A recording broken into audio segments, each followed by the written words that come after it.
Dear students of BA Part 2nd, myself Vinita Chaudhary, Associate Professor, Government College, Sujangarh. प्रिय विद्यार्थियों, आज के video में हम डिस्कस करेंगे आपके सेकंड पेपर का first essay, third thoughts. It was written by A.V. Lucas. In today's video, we will talk about the author and the summary of the essay, Third Thoughts. So, let's start the video. First, we will talk about the author. Edward Verrell Lucas, 1868 to 1938. He was a British journalist, essayist, travel writer, and novelist, and he was born in Etheam, Kent. Lucas grew up in a middle class Quaker family in Brighton.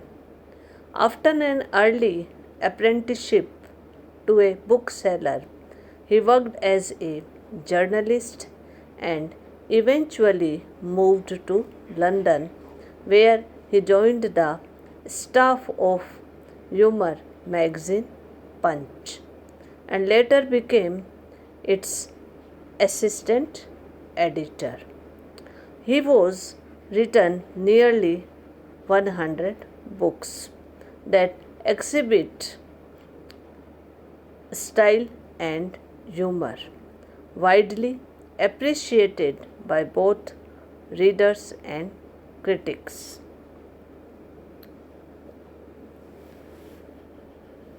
Lucas made reputation as a humorist by the skits written with C.L. Graves, including Wisdom, While You Wait, and Hustled History. He was a great traveler and produced several delightful travel books like A Wanderer in London, A Wanderer in Florence, etc. His other books are anthologies such as The Open Road. Some of his books deal with art and others are novel of a somewhat discourse kind. A.V. Lucas is a well-known English author. He occupies a highest place among the English authors. He is a versatile genius and possesses the rare art of writing humorous pieces, travel books, and novels and essays with the same ease and grace. His reputation, however, rests on his essays. As an essayist, he possesses a remarkable charm. Indeed, the mantle of Charles Lamb, the prince of the essayist, seemed to have fallen to Lucas, whose style has some of the fascinating qualities of Elia: grace and lightness of touch, gentle humor, pleasant familiarity, and intimate self-revelation. Lucas received honorary degrees from University of St. Andrews and University of Oxford and was appointed Companion of Honor in 1932. He was also a member of the Royal Commission of the Historical Monuments of England in 1928, and from 1933 till his death he was a part of the Crown Lands Advisory Committee. So, dear student, this was the general introduction about the author. Now, we will talk about the summary of the essay, The Third Thoughts. The essay Third Thoughts by E.V. Lucas is a gentle satire on our civilization wherein money making has become the main motto of modern man. The narrator is the author's friend and the essay is written in first person narrative. The title Third Thought is a humorous and ironical coincidence is based on the idiom second thought, which means a rethinking of an opinion. The essayist is of the opinion that there is no end to think and rethink when one's mind is taken over by selfishness. In his essay titled Third Thoughts, E.V. Lucas presents the changing nature of human mind. Lucas proposes that his friend, the narrator, who was not a successful businessman, once purchased a painting for 10 shillings, which turned out to be an authentic Turner. The author was told this story by one of his friends. The friend said that it is only one's destiny that can be bought and sold in dearest markets to the cheapest rate. The friend was dealing in the decorative items.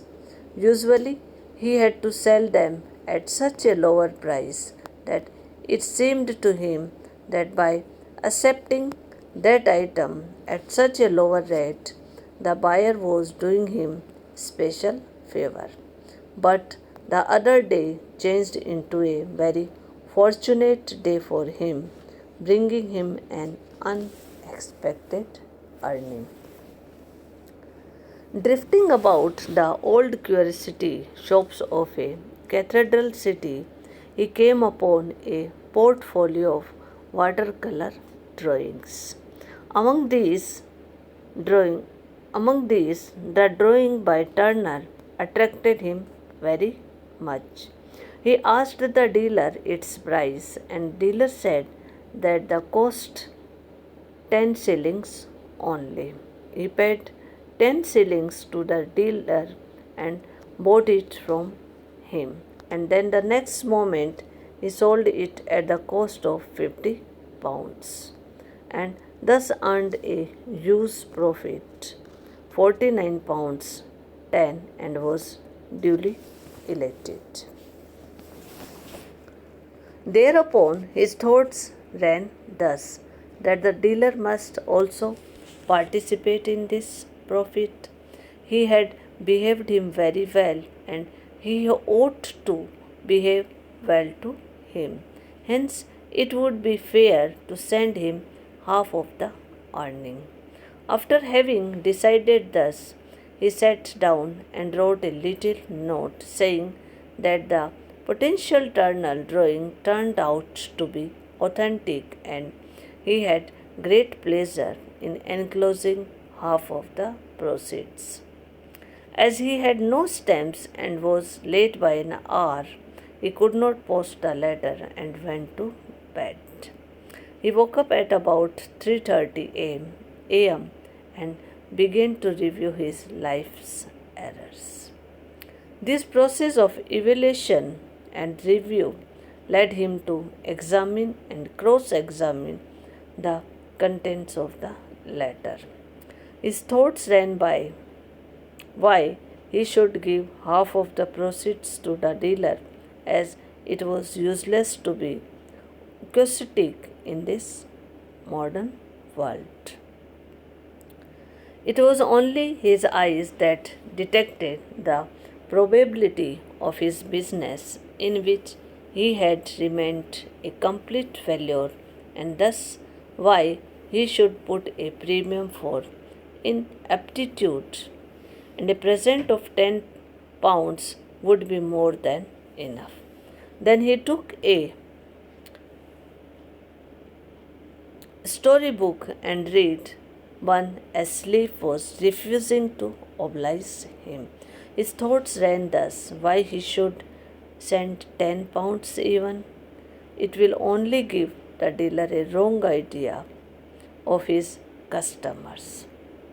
None other would be so fair and sporting to him. He will expect every day such letter, and this will make him disappointed. Thus he will have embittered and become miserable. It was a crime to injure his existing nature. £5 would be plenty. When he was dressing the next morning, he thought about the dealer again.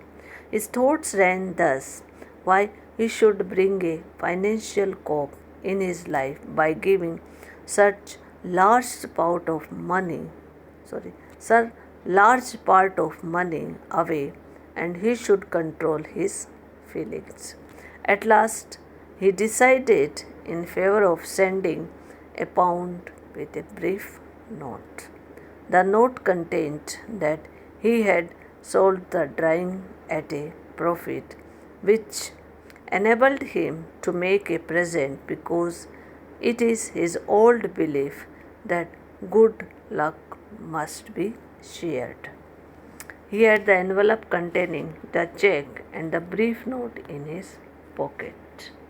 When he reached the club for lunch, he played bridge so disastrously that he was glad that he had not posted it, because in the last he had decided not to send anything to the dealer, thinking that buying and selling were a perfectly straightforward matter between dealer and customer. The dealer asks as much as he thinks he can extort, and the customer, having paid the price, is under no obligation of the dealer. Thus the incident was closed. So, dear student, this was the brief summary of the essay, The Third Thoughts. The essay reflects the innate greed in man that dominates over one's desire to be good or generous. It is a study of the human psyche that comes to frailties of human nature. So, प्रिय विद्यार्थियों, यह एक brief summary थी, एक introduction था about the author and about the essay. In the next video, we will talk about a critical summary of the essay, The Third Thoughts. Hope you enjoyed this video.